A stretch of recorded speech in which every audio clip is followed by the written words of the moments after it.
नमस्कार, कृषी उन्नतीमध्ये आपले स्वागत आहे। हे G9 टिश्यू कल्चर केळी आहे, तुम्ही पाहू शकता। हे 2 महिन्याचे आहे, 2 महिने याला झाले लावून।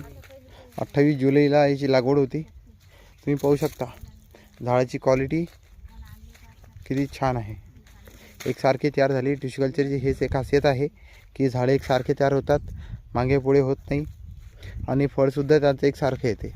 म्हणजे जर तुम्ही 15 दिवसात पूर्ण घड जो आहे हे कापणीला येतात, एकसारखी वाढ होते। हे अंतर 5x6 ठेवलेलं आहे, तुम्ही 5x5 सुद्धा ठेवू शकता। बघा एकसारखी केळी तयार झाली।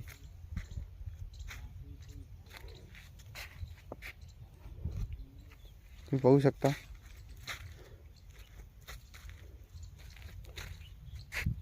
11 महिन्यात हार्वेस्टिंगला येते, त्यानंतर दुसरा भार त्याच्या 6 महिन्यानंतर येते।